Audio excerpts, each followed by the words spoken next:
ফ্রিবডি diagram গুলো দেখতে চাই আমি আগে একবার। আর এখানে কনস্ট্যান্ট ইকুয়েশনের কোনো ব্যাপার আছে কিনা, ব্যাপারটা এইরকম আছে।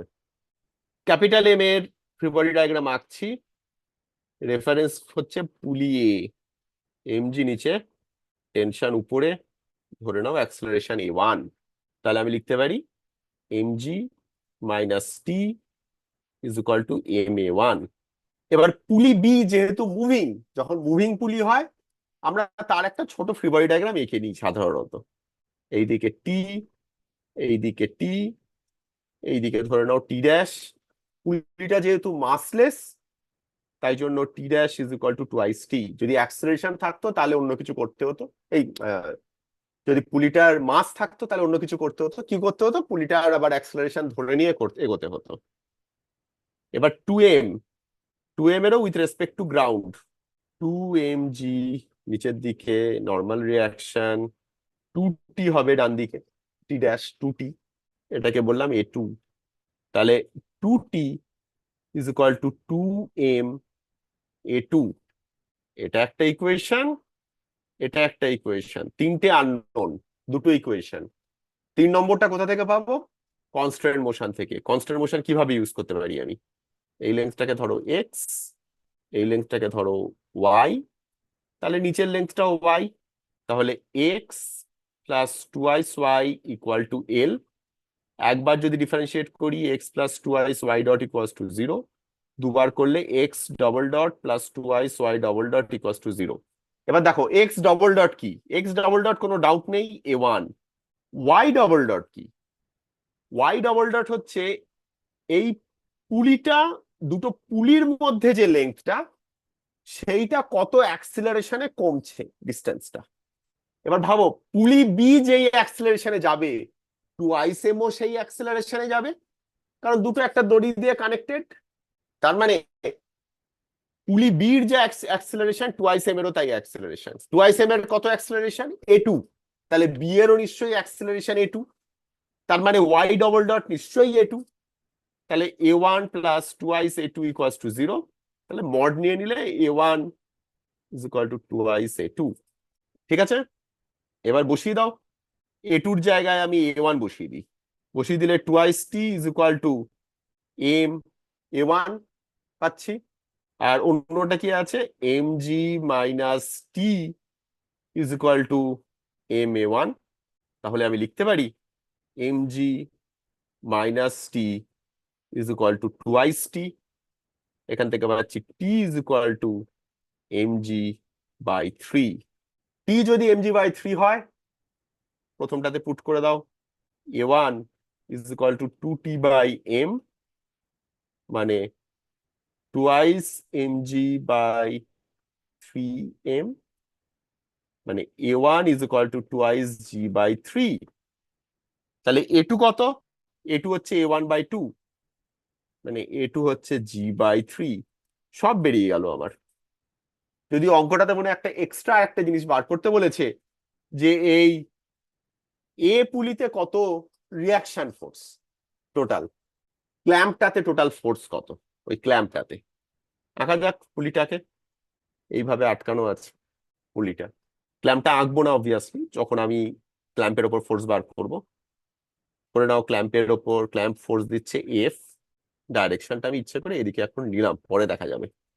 এছাড়া আর কি ফোর্স আছে? এদিকে আছে টেনশন, এদিকে আছে টেনশন, আর একটা টেনশন আছে এখানে। দড়ি তো দুদিকেই বাধা আছে। ম্যাগনিটিউডটা জাস্ট বার করতে বলেছে।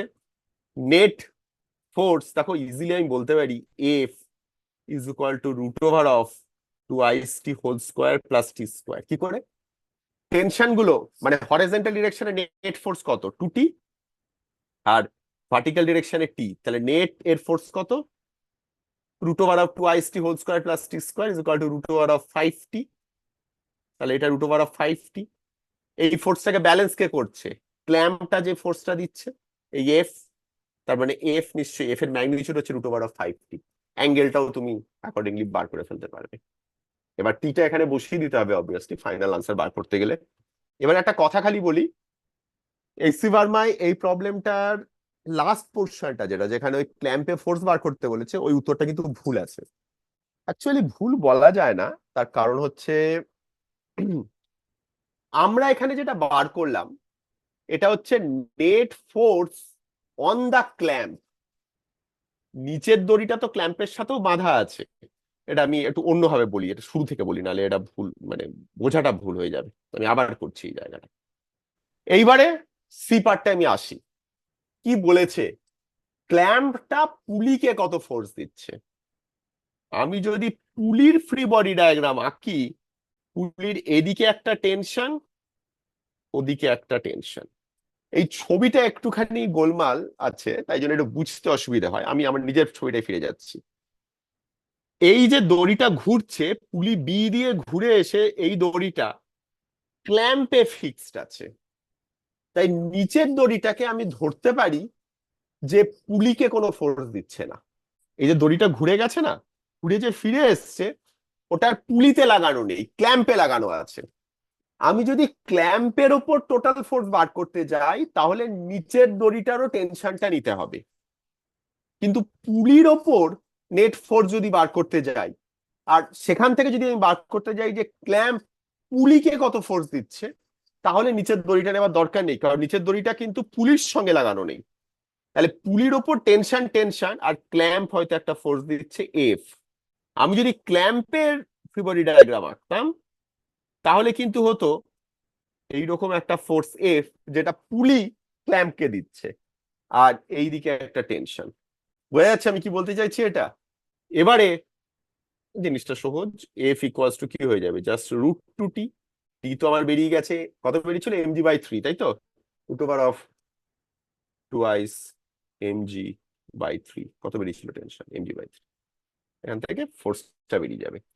ওই জায়গাটা কনফিউজ করে, মানে যদি আমি বার করতাম যে টোটাল ফোর্স অন দা পুলি প্লাস ক্ল্যাম্প, এই জিনিসটাকে যদি আমি একসঙ্গে নিতাম, তাহলে কি হতো, এইদিকে টেনশন, এইদিকে টেনশন, এইদিকে আর একটা টেনশন, নিচের দড়িটা এসে তলাটাকে ধরেছে।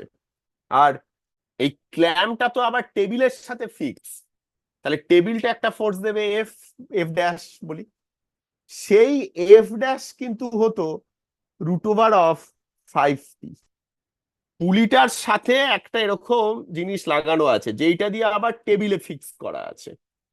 তো টেবিলটা পুলিকে কত ফোর্স দিচ্ছে, মানে টেবিলটা পুলি প্লাস ক্ল্যাম্পকে কত ফোর্স দিচ্ছে, মানে এই জায়গাটায় কত ফোর্স আর এই জায়গাটায় কত ফোর্স, দুটোর মধ্যে ডিফারেন্স আছে।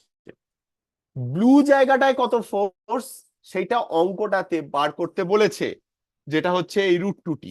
কি করে, এই ফ্রি বডি ডায়াগ্রাম থেকে। আর কালো জায়গাটায় কত ফোর্স, সেইটা এই ফ্রি বডি ডায়াগ্রামটা থেকে, √5t। দুটো ফ্রি বডি ডায়াগ্রামের মধ্যে ডিফারেন্স, লজিক বোঝা গেল? ওকে।